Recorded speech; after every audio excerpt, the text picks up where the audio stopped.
Hi, my name is Finn, and I'm an instructor and the volunteer coordinator at High and Mighty. Today, Cooper and I are going to be talking about how to safely and effectively lead your horse. To start, I want to make sure that I'm holding the lead rope correctly.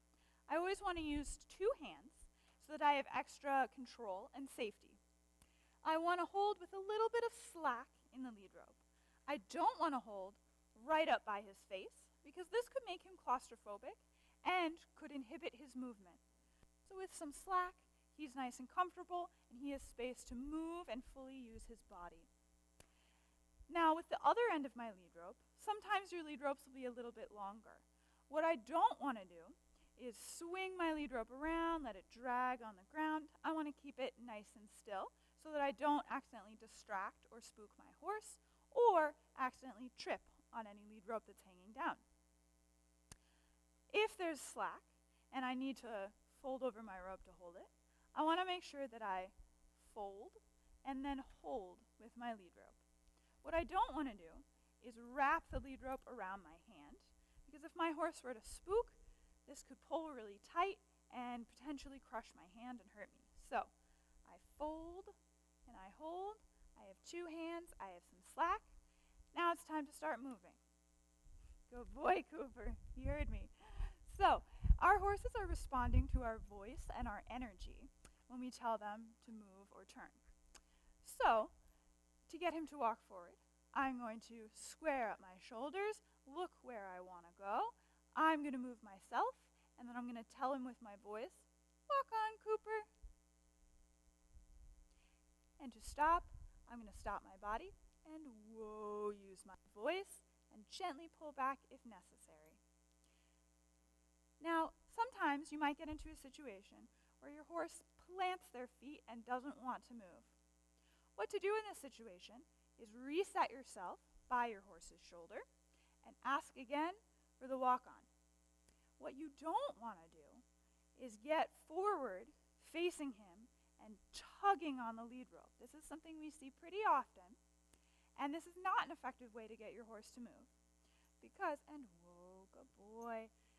Because if I'm looking straight on at him, I'm giving pressure on him that's telling him not to move forward. But at the same time, I'm pulling on the lead rope and telling him to move forward. So my horse will get a little bit confused, not knowing what they want from me. Also, if I'm pulling to get my horse to move forward, I want to make sure that my gentle pulls are intermittent. So I pull and release, pull, good boy, and release. What I don't want to do is pull consistently on my horse's lead rope, because they could brace against this and stress out. Now Cooper is feeling a little bit tired of standing around, so we're going to do some steering. To steer, I'm going to point my body where I want to go, look with my eyes, and guide with my hand. So here I'm guiding to the right, I'm looking to the right, going in a nice wide circle around this barrel. Good boy, Cooper. And here I'm guiding to the left, looking to the left, and he's following me. Now to get my horse to trot, first I want to prepare him. I'm going to walk him up a little bit faster. Then I'm going to tell him with my voice and break into a jog myself. So here we're getting prepared. Good boy, and trot. And walk. Good boy, Cooper. Now sometimes I might get in a situation when I'm working with a horse around the barn where I have to go through a door or a narrow passageway. To do this safely, I am going to make sure that the door is all the way open before I bring my horse through. We do this because our horse could scrape his sides, or if he's wearing a saddle, he could scrape his saddle, and this could hurt him or the tack, and we don't want either of those to happen.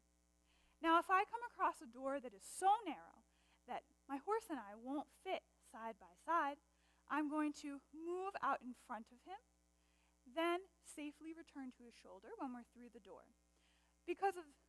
I don't want to get scraped off by the door and have my horse walk out in front of me without me being next to him. This could be clearly pretty dangerous to have a loose horse walking around the barn. So to demonstrate, walk on.